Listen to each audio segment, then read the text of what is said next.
Olá, Amanda. Bem, gente, boa tarde. Sejam bem-vindos à nossa terceira aula online, né? Nós vamos dar continuidade hoje e finalizar a parte de tecnologia do leite com aquelas análises que estavam faltando.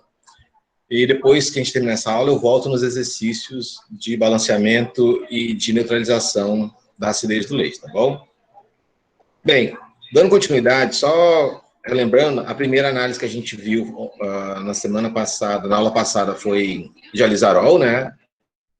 Eu não vou repetir aqui, só demonstrando porque já está lá no vídeo. Depois nós vimos a análise de acidez do Ornick. Passamos para a parte de ação, né, vendo a reação química de neutralização da acidez do leite, que é dada pelo ácido lático, que é essa molécula aqui, neutralizada pelo principal neutralizante que nós temos, que é o hidróxido de sódio, forma lactato de sódio e A. Essa análise chama acidez do Ornick, é uma análise quantitativa. É uma das principais que a gente usa. Depois disso, de analisar a acidez, nós temos que começar a esmiuçar os componentes do leite. Entre eles, a gordura é um dos mais importantes. Por quê? É em lucro para os laticínios. É a parte mais cara do leite, é a gordura. Para a determinação da gordura do leite, nós utilizamos o método Geber, né, que se baseia no uso do butirômetro, que é essa peça aqui. Tá? Então, para essa análise, nós precisamos um butirômetro de leite de 8%, porque existem dois tipos, tá? Tem um igualzinho a esse, só que maior, que é de 70%, que a gente usa para creme de leite e para leite de búfala, que tem um teor de gordura maior que 8%. Então, nós vamos usar um butirômetro de Geber, 10 ml de solução de ácido sulfúrico concentrada, 11 ml de amostra de leite, 1 ml de álcool isoamílico. Esses reagentes têm que ser colocados nessa sequência no butirômetro, tá bom? Primeiro os 10 ml de ácido sulfúrico, depois 11 ml de leite e 1 ml de álcool isoamílico. Cada componente desse aqui, tanto o ácido sulfúrico quanto o álcool isoamílico, eles têm um papel bem específico nessa análise. Vocês já perceberam que o leite, ele é uma emulsão de gordura e proteína em água, né? Você olha, você sabe que tem proteína, você sabe que tem gordura, você sabe que tem água, mas você não vê, você só vê um líquido branco. Mas a gente consegue separar a gordura e a proteína, não é? Então, para separar isso, nós utilizamos o ácido sulfúrico, que vai hidrolisar a proteína do leite, que está agarrada, né, aderida na proteína. A proteína está aderida na gordura, ou a gordura está aderida na proteína. Aí, o que eu vou fazer? Usar o ácido sulfúrico para hidrolisar a proteína, ou seja, quebrar, e liberar essa gordura. Só que elas têm, tanto a gordura quanto a proteína, eles têm uma afinidade muito grande. E aí eles tendem a voltar a formar uma emulsão, novamente. Aí entra o álcool isoamílico, tá? Ele é exatamente o que impede que a gordura volte a formar uma emulsão com a proteína que foi hidrolisada. Então, eu coloco nessa sequência, é importantíssimo colocar nessa sequência, porque nunca eu coloco ácido concentrado sobre um líquido que tem água. Tá? É sempre o contrário, é sempre a água sobre o ácido concentrado. E quando eu coloco o ácido sulfúrico e vou colocar o leite tem que escorrer bem devagarzinho dentro do butirômetro, tá? Você não solta a pipeta para ela descer de uma vez, não. Porque senão ela pode dar uma reação exotérmica e o trem espirrar em você, tá? Ninguém quer tomar banho de ácido sulfúrico. Depois de colocar os componentes nessa sequência aqui, você centrifuga, né? Tem uma centrífuga própria para butirômetro, você centrifuga 1.200 RPM por 5 minutos. Para de centrifugar, bota no banho-maria a 65 graus. Pode escrever, deixa eu colocar aqui 65 graus, eu esqueci de colocar aqui. 65 graus, por 5 minutos também, ok? O calor vai ajudar a gordura a separar mais rápido. E a centrifugação vai fazer com que as partes sólidas, igual a proteína, vá para baixo do butirômetro, né, para o fundo do butirômetro. E aí eu tenho isso que está nessa figura aqui, tá vendo? A gordura toda separadinha e a proteína com o restante dos componentes do leite hidrolisado fica na parte de baixo.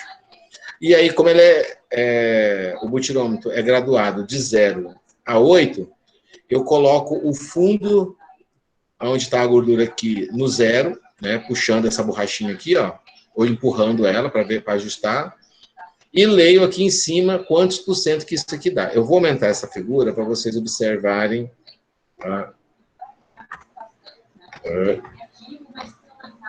Aqui. Vocês estão vendo? Dá para ver o detalhe agora? Então, olha só, a partir do zero aqui, eu leio. Esse aqui está dando 3,3 de gordura. 3,3% de gordura. Tá? Vocês conseguem ver? Aqui? Então. Essa é a análise de gordura pelo método Gerber. É a análise mais perigosa que nós temos no nosso laboratório, tá, gente? Então, assim, antigamente eu deixava os alunos fazerem, depois eu passei a fazer, depois eu deixei só os técnicos fazerem, tá? Era só demonstração mesmo. A gente não deixava os alunos tocarem nisso aqui, não, porque é muito perigoso.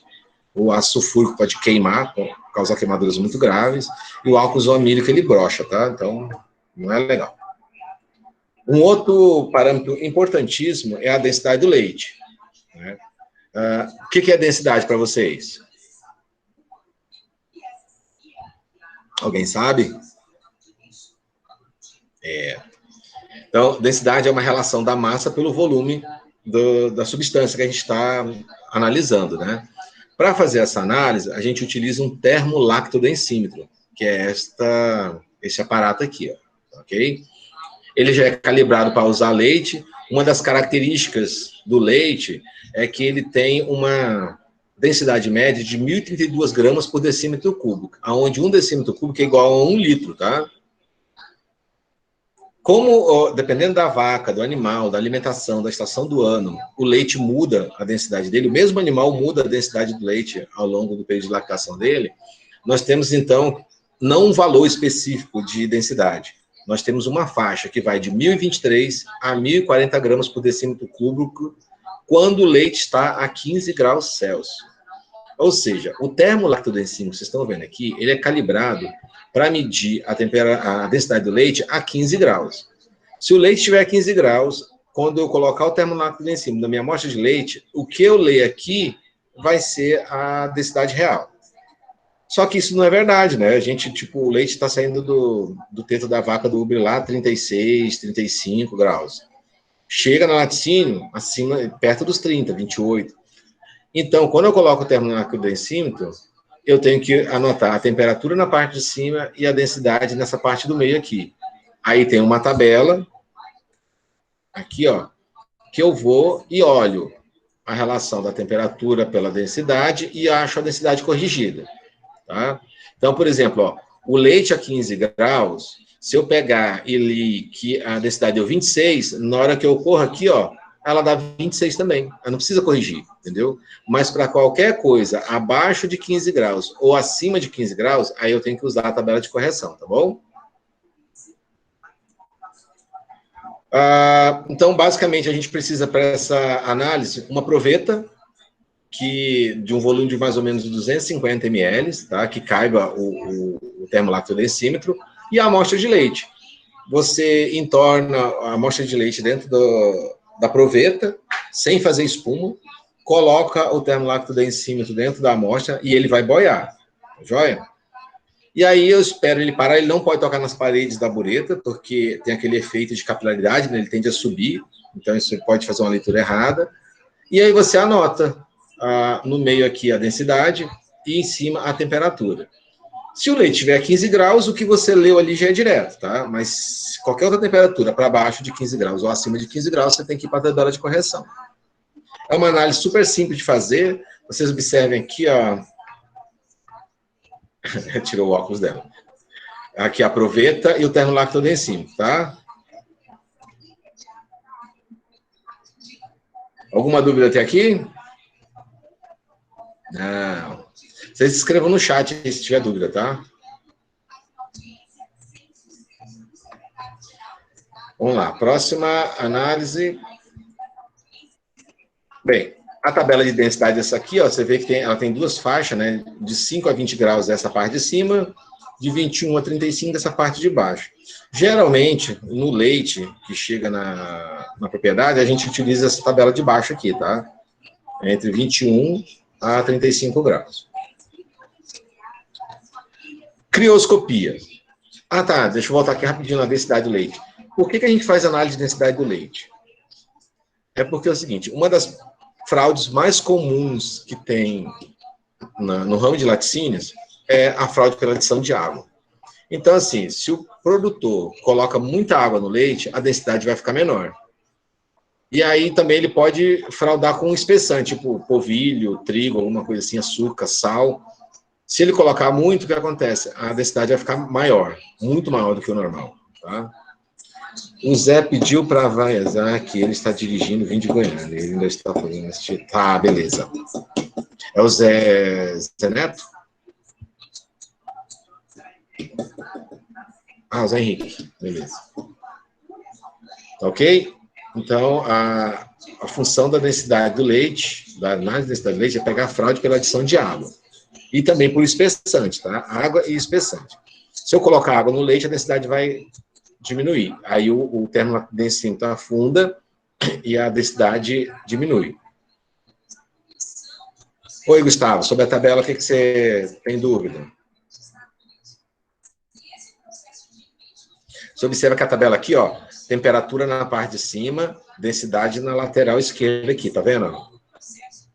Umas duas faixas, de 5 a 20 e de 1 a 35. Aí na hora, mais à frente, Gustavo, quando a gente estiver falando de estado seco total, a gente vai voltar nessa tabela aqui, que tem uns exemplos lá para vocês corrigirem, tá? Então, crioscopia. A crioscopia é uma análise que se baseia no ponto de congelamento do leite. Ou seja, e que está totalmente ligado à densidade do leite.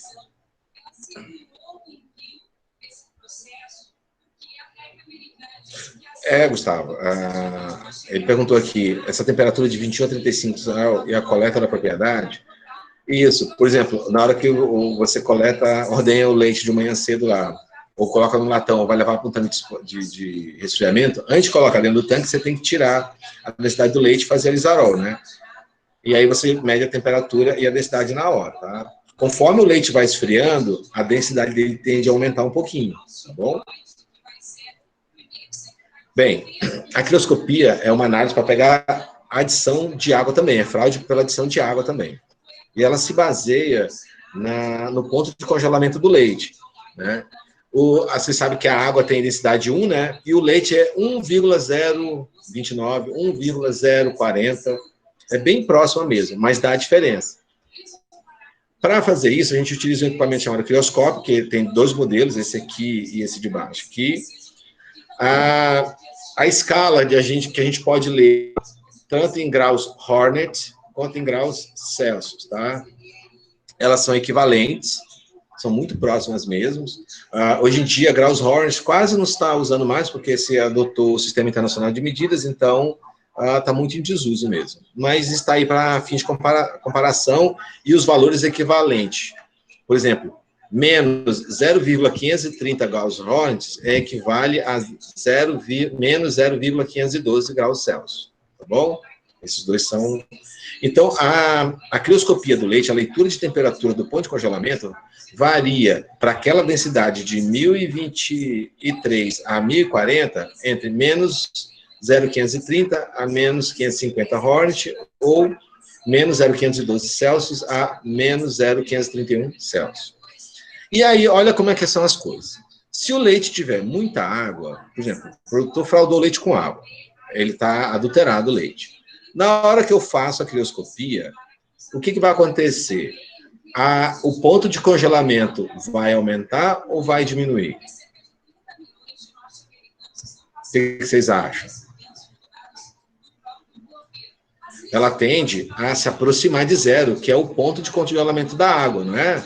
Então, por exemplo, se o leite normal estava menos 530, na hora que eu começo a colocar água nele, ele começa a se aproximar do zero. Então, ele vai para 520, 510, 480, sabe? Ele vai vindo para próximo do zero. Lembrando que essa escala aqui, ó, é menos graus. Então, assim, na hora que eu coloco o grau Celsius, tem o zero, aí para o lado esquerdo, negativo, abaixo de zero, então essas temperaturas aqui, ó. Isso aqui é meio grau, né? Um pouco mais de meio grau, negativo. Tá bom? Então, quanto mais água tem no leite, mais próximo de zero fica a temperatura de congelamento.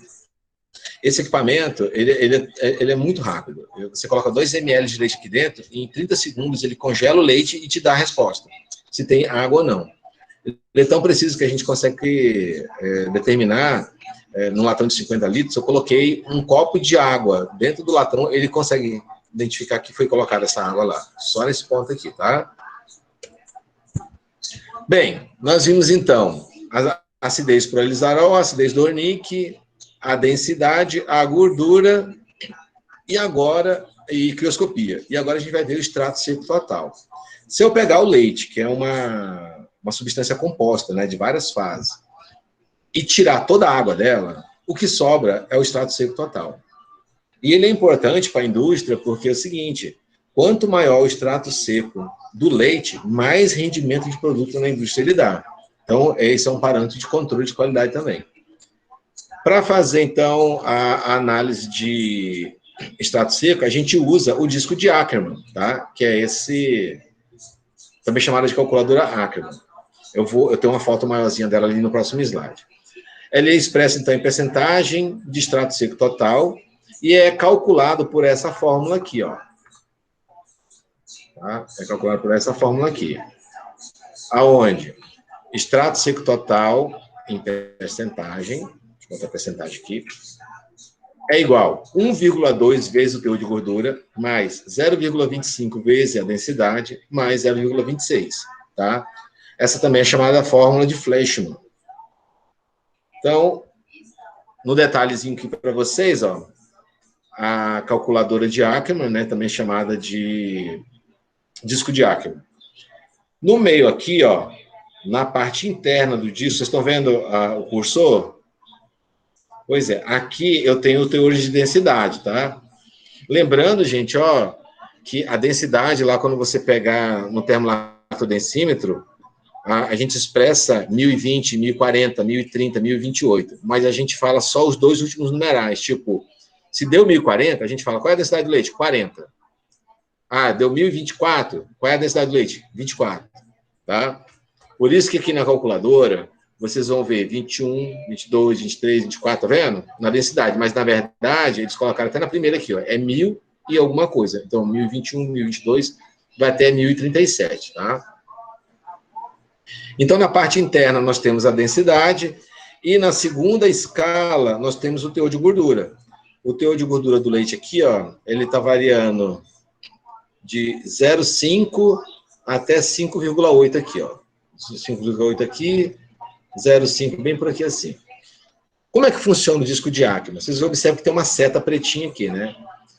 Eu pego o teor de gordura e a minha densidade e o meu teor de gordura e coincido os dois valores, tá? Eu giro o disco para que os dois valores se... como é que fala? Se sobrepõem. Vamos ver um que está sobreposto aqui. Que dá certinho. Aqui, ó. Densidade 31, com teor de gordura 27. Vem aqui assim, ó.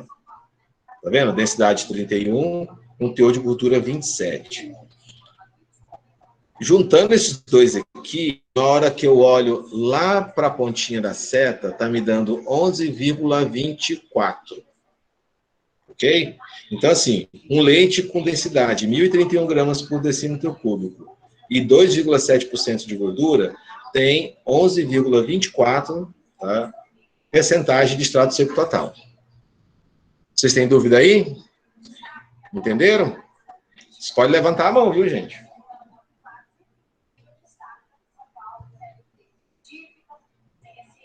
Bora ver aqui, próximo.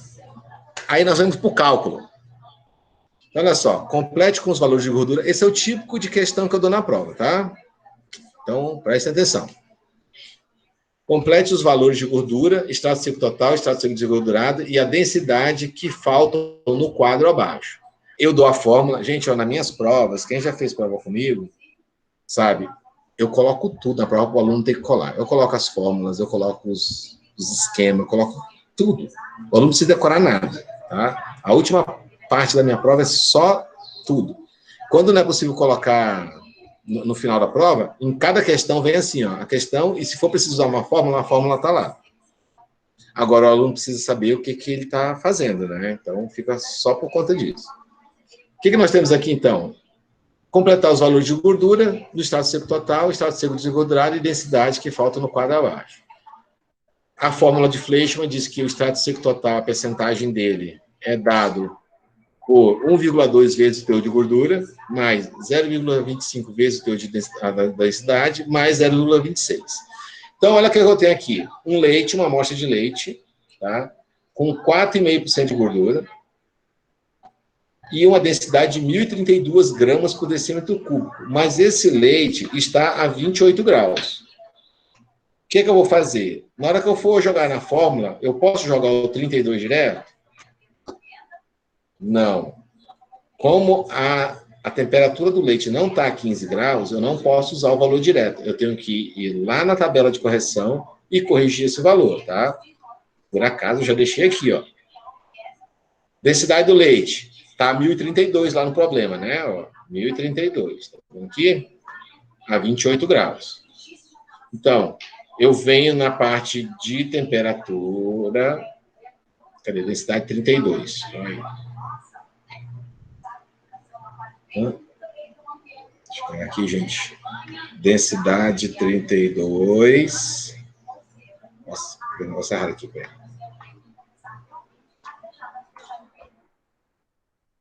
Deixa eu aqui. Densidade 32. Tá vendo? Densidade 32. Temperatura quanto? 28, né? Então, temperatura 28. Na hora que eu cruzo a temperatura 28 com a densidade 32, eu tenho o meu valor de densidade corrigida. Tá? Aqui, ó. Tá certo?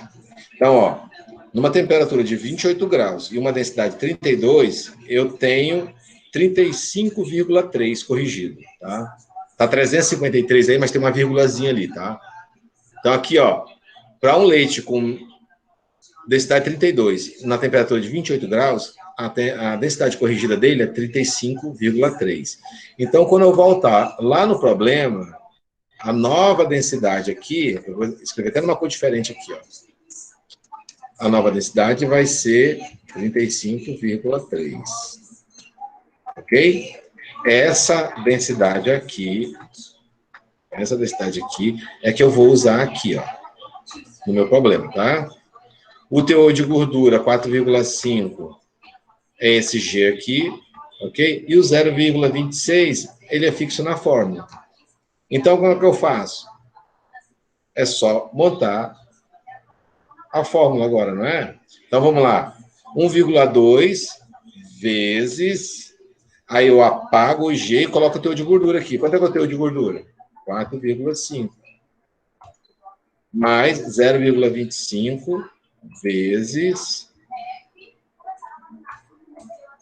o teor da densidade corrigida. Como ele não estava a 15 graus, era 1.032 a 28 graus, o corrigido deu 35,3. Então, eu ponho 35,3. Tá? Agora é só resolver isso aqui. Alguém tem alguma dúvida? Hein, gente? Se manifestem aí. Não, eu tô tranquilo. Tá tranquilo, né? Façam no caderno de vocês. Copiem esse quadro aí e vão fazendo. Copiem a fórmula.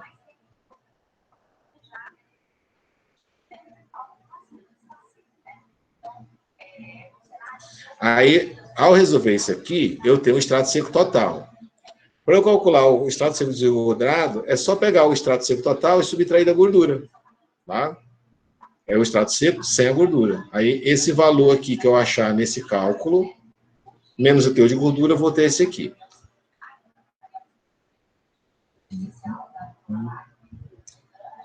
Enquanto vocês vão calculando aí, vamos ver já o segundo aqui, ó. Nesse segundo problema, olha o que tem. Eu não tenho teor de gordura, eu só tenho de densidade, mas eu já tenho o extrato seco total, ou seja, como se o cálculo aqui, ó, esse valor eu já tenho ele. O que eu não tenho é a gordura, tá? Então, esse aqui vai ser minha incógnita, eu vou ter que isolar ela, mexer na fórmula para poder calcular, ok? Mas antes disso, já vamos ver aqui, precisa de correção também, né? Tá 1031 a 32 graus.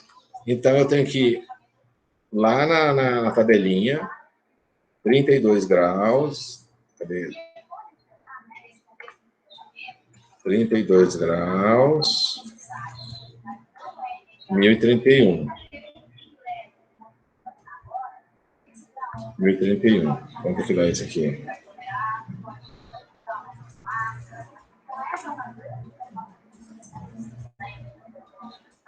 (36,1). Então, um leite com densidade 31 a 32 graus tem uma densidade de 36,1. Tá? Estão vendo aí? Está dando para ver? Então, vamos lá, 36,1. Vou lá no problema e coloco o novo valor da densidade aqui.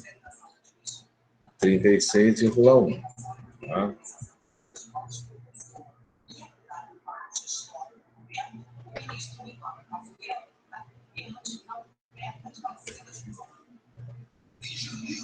E aí é só jogar na fórmula. Tá? E quando o problema vem assim, eu tenho uma gordura e tenho um extrato seco desengordurado. Como é que eu calculo o extrato seco total e a densidade? Não sei. Olha só, como o extrato seco total menos a gordura dá o extrato seco desengordurado, o inverso também funciona, né? Se eu pegar o teor de gordura, o extrato seco desengordurado, e somar com a gordura, eu tenho o extrato seco total. Então, 9 com 13... 9 com 3, 12. Certo? Uhum. E agora fica fácil, né? Porque é só jogar na fórmula lá e calcular o D. Muito bem, Lorena.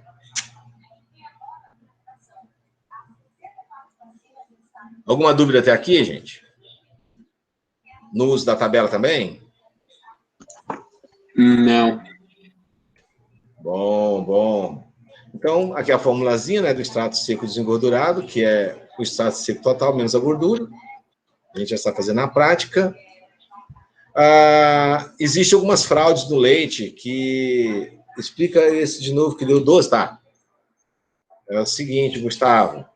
Por exemplo, o problema, ele estava assim, a tabelinha. Eu só tinha a gordura e o extrato seco desengordurado. Lembra que o extrato seco desengordurado é o extrato seco total menos a gordura. Entendeu? Toda vez que eu tenho o extrato seco total menos a gordura, eu tenho o extrato seco desengordurado. Como aqui eu tenho o extrato seco desengordurado e o teor de gordura, se eu somar os dois, eu tenho o extrato seco total, que dá 12. Porque 9 mais 3 é 12. Tá? Esse aqui não precisa nem fazer cálculo, é só essa sominha boba aqui. E aí fica como incógnita, nesse problema aqui, somente o teor de densidade, tá? Que é aqui, ó. Aí eu coloco o D aqui no lugar na fórmula de Fleischmann, e os outros valores todos eu tenho. O 12 é esse valor aqui, o 3 vai substituir o 4,5 aqui, o 0,25 vezes D, porque eu não tenho ele, mais 0,26. Resolve a continha e acha quanto que dá. Beleza? Esse vai ser tarefa para vocês de casa, tá?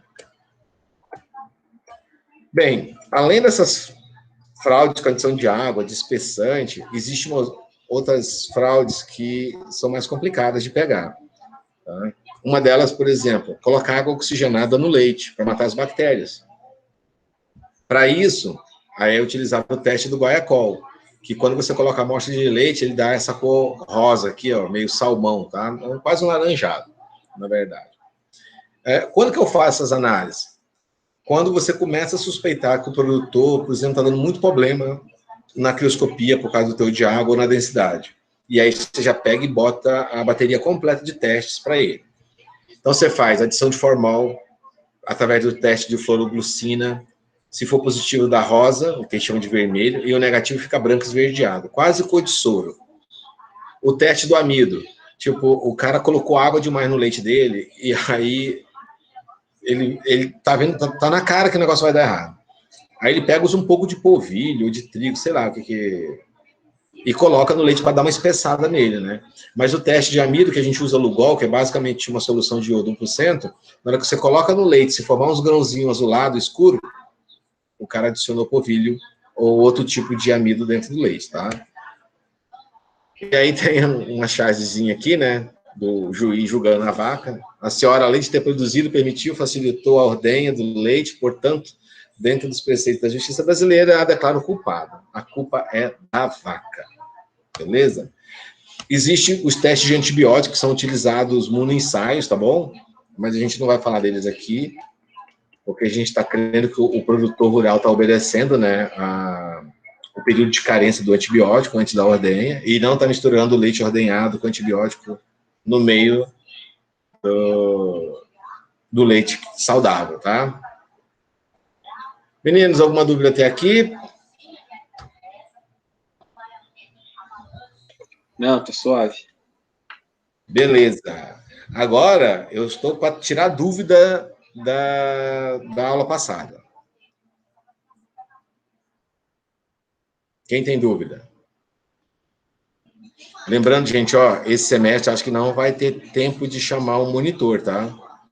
Eu fiz a solicitação do monitor para disciplina, mas eu acho que não vai dar tempo. Não vai dar tempo mesmo. Então, vamos lá. Quem tem dúvida? Quem não conseguiu fazer o balanceamento de equação? Ah, deixa eu abrir aqui. Eu tenho que ver isso aí. O que eu fiz aqui, só que eu não tenho certeza se tá certo, não.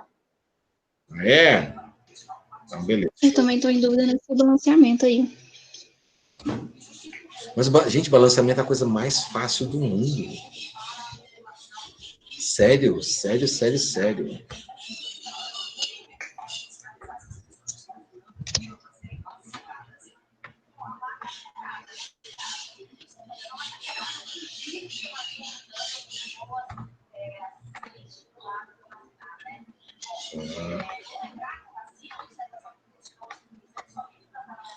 Olha lá. Cadê os balanceamentos que eu deixei? Ah, tá aqui, os balanceamentos, né? É esse aqui que vocês não estão conseguindo fazer? Tá. Olha só, uma dica muito simples. Tudo que tem de um lado da reação química tem que ter do outro, né? Exatamente. O lactato, você sabe que ele é -1. E o hidrogênio, você sabe que é +1, certo? Certo.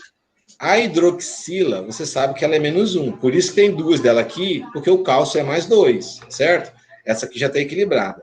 Então, na hora que eu coloco a... Cadê aqui? Deixa eu inserir aqui. Inserir, figura, gráfico, objeto... Como eu posso inserir? Ah, carteira especial aqui. Cadê a setinha? Gente, cadê a setinha? Tá.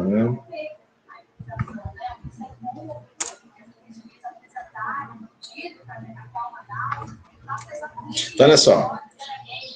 Eu vou ter o cálcio, não vou? Que é +2, certo? O cálcio que é +2. E ele vai se juntar com a parte lactato aqui, ó. Ok? Pronto. A hidroxila não é -1? Esse aqui não é -1? É. E esse aqui também é -1? Então, na molécula, eles se comportam da mesma coisa. Ou seja, eu vou simplesmente pegar o lactato e jogar dentro desse parênteses aqui, ó. Bem. Só um minutinho, só para vocês verem, tá? Aqui o que eu vou fazer? Eu abro o parêntese, fecho o parêntese e coloco 2. Tá? Deixa eu dar uma diminuída na fonte aqui, para ficar fácil vocês verem. Vamos botar texto.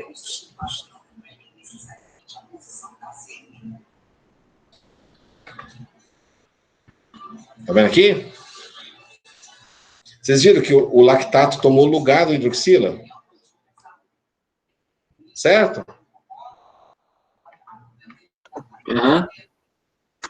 Gente, olha, é tão fácil.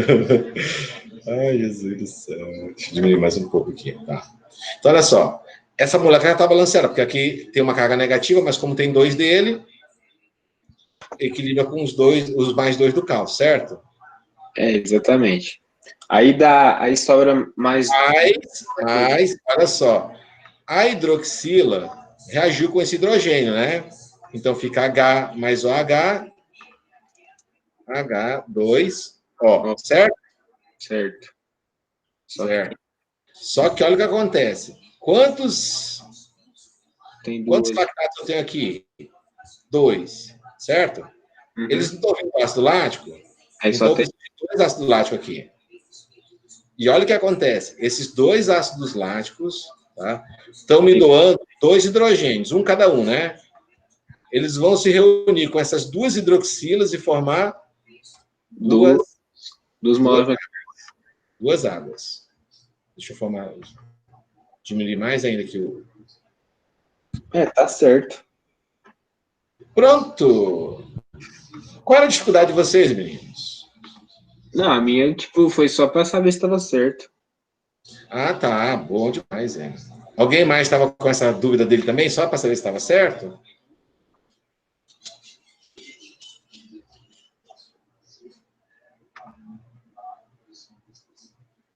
Beleza? Ninguém tem mais dúvida? Então, olha essa aqui também. É ácido lático com hidróxido de alumínio. A mesma coisa, ó. Eu vou pegar o hidróxido de alumínio, colocar bem aqui, vou pegar o lactato, Aí coloca 3. colocar aqui, vou abrir o parêntese, porque exatamente o lactato vai tomar lugar da hidroxila aqui, ó. Então, se tem 3 hidroxilas aqui, terão 3 ácidos láticos, porque o alumínio é mais 3 a valência dele, né? Mais H2, ó. Toda vez que eu reajo um ácido com uma base, eu formo um sal mais água. O sal é, no caso aqui, lactato de alumínio e aqui água. Tá. Eu equilibrei as cargas, porque aqui é -1, mas com 3 cargas anula as 3 cargas positivas do hidrogênio, certo? Então aqui eu tenho 3 lactatos. Logo eu vou precisar de 3 aqui. Certo? Esses 3 ácidos láticos estão me fornecendo 3 hidrogênios que estão reagindo com 3 hidroxilas e formando 3 águas. Está balanceado. Vocês conseguem fazer as outras? Então, essa letra B aí vai formar o... Além do... Como é que é o nome dessa... Lactato de alumínio? Oi? Esse aqui é hidróxido de alumínio, esse aqui é lactato de alumínio. Não, a letra D, a última aí. A letra D. A letra D é um negócio especial. Vocês lembram que esse aqui é o bicarbonato de sódio, certo? Isso. Que é uma base, mas ele é um sal básico, né? E a gente usa bastante dele. E ele tem 2 constantes de equilíbrio, porque o bicarbonato é a primeira parte de dissociação do ácido carbônico, tá? Ele forma a parte que a gente chama de bicarbonato. Se você tirar esse Na aqui, ó, fica HCO3 menos 1, tá? Isso. Só que essa substância, quando reage com leite, ela forma 3 coisas, tá? Olha o que acontece no ácido lático, com bicarbonato. Opa. Alt, Shift. Ele vai formar o seguinte, ó. O sódio vai estar aqui, certo? Vai reagir com o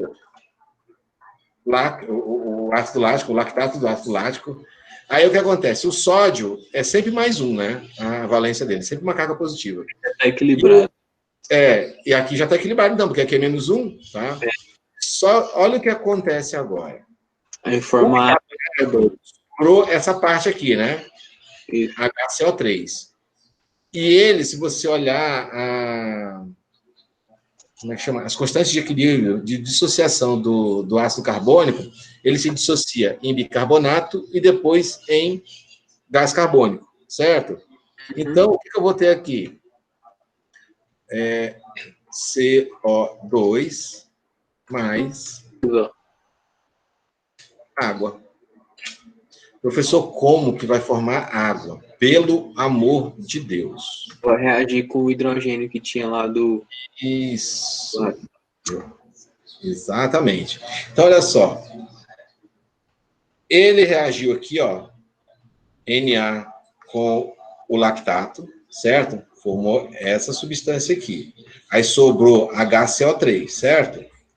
O CO3 vai formar CO2, que é um gás, certo? Então, fica um oxigênio aqui, que eram 3, tem 2 aqui, fica um oxigênio aqui com o hidrogênio, certo? Que é a hidroxila. Essa hidroxila carboxila que sobrou vai reagir com esse hidrogênio e formar essa água aqui, ó. Isso que vocês estão vendo, essa reação, quando você... Acho que vocês já fizeram isso em casa, colocar bicarbonato no leite, ele espuma. No leite? Não fiz isso, não. Você já fez cappuccino? Não. Mas Temos que fazer isso. Tá? Se você pôr bicarbonato no leite, ele começa a espumar. Essa espuma é exatamente essa reação química aqui, e a espuma é exatamente a liberação desse gás, do CO2. Aí, a Thalita fala, espuma sim. Então, basicamente isso. Essa segunda aqui do magnésio, ela é igualzinha do cálcio, só que no lugar do cálcio você vai colocar magnésio. A gente pode até copiar isso aqui, ó. É a mesma coisa. Ó. Vai até copiar aqui, colar e trocar o cálcio por magnésio e colocar o 2 aqui, ó. 2 e 2. Vocês confiram se tudo que tem de um lado é reação, tem do outro. Se tiver, tá balanceado, tá bom? Agora vem a questão. Por exemplo, essa reação aqui com hidróxido de alumínio. Qual é a relação de neutralização? Lembra que no hidróxido de sódio é 40 para 90? 40 gramas de hidróxido neutraliza 90 de ácido lático. Qual é o do alumínio? É só calcular o mol dessa substância aqui. Se eu não me engano, o alumínio 23 dá 70 e alguma coisa, tá? Só que vocês observam que ele neutraliza 3 ácido lático, né? Em vez de ser 74 para 90, ele vai ser 74 para 270. Ele neutraliza bem mais, tá bom? Tiago está entrando de novo. Oi, Tiago. Caiu? Alguma dúvida aqui, gente? Vocês têm que falar agora. Agora é a hora de tirar essas dúvidas. O que o senhor falou, professor? Eu saí da aula sem querer, voltei agora. Ah, tá. Não, olha só. Agora o que está faltando só, Tiago, por exemplo, nós temos a reação aqui. Qual é a relação de neutralização entre o hidróxido de cálcio e o ácido lático? Lá no hidróxido de sódio, a gente descobriu que era 40 gramas de hidróxido neutralizam 90 de ácido lático. E no óxido de cálcio? É 56. 56 para 180, porque ele neutraliza 2, né? Agora vocês calculem quanto é que é o mol do hidróxido de alumínio e vê quanto que está a relação dele para o ácido lático. E aí vocês façam o mesmo para o hidróxido de magnésio e para o bicarbonato. Tá bom? É para fazer para a próxima aula ou fazer agora? Não, você já pode fazer agora. Tá? Mas isso aí vocês vão depender da tabela periódica, consultar qual é a massa do magnésio. O alumínio, se eu não me engano, não sei se é 23 ou 27. Eu não estou... Tem aqui no histórico, eu estava com a tabela aqui para fazer isso mais cedo. Pois é, gente, ó, vocês vão precisar da tabela periódica também, tá? O alumínio tem 26 de massa. Uma coisa, 26,9, 27. 27, a gente usa 27 para o alumínio. O oxigênio é 16, aí tem 3 aqui, dá 48. 48 com 3, 30, 78. Então, o mol de hidróxido de alumínio é 78 e do ácido lático é 90. Como é 3 ácido lático aqui, então são 270. Você vai ter 78 gramas de hidróxido de alumínio, neutralizam 270 de ácido lático. Ácido lático. E aí depois vocês façam os outros, tá? A gente vai precisar terminar nossa aula agora, gente, porque vai começar a aula com agronomia, tá? Num outro link lá. Qualquer coisa, vocês utilizem essa apresentação aqui que eu estou mostrando para vocês, com os exercícios, ela já está lá, né, no coisa, e a da análise de leite que eu apresentei hoje, eu vou adicionar lá também, tá? Nesse fim de semana. Beleza. Mais dúvidas, vão lá no fórum do Moodle, escrevam lá, professor, fiquei na dúvida em tal parte. Me falem, a gente marca uma outra live, um outro exercício, tá bom? Gente, obrigado pela presença de vocês, abração, fiquem com Deus. Obrigada, tchau, tchau, boa tarde para todo mundo.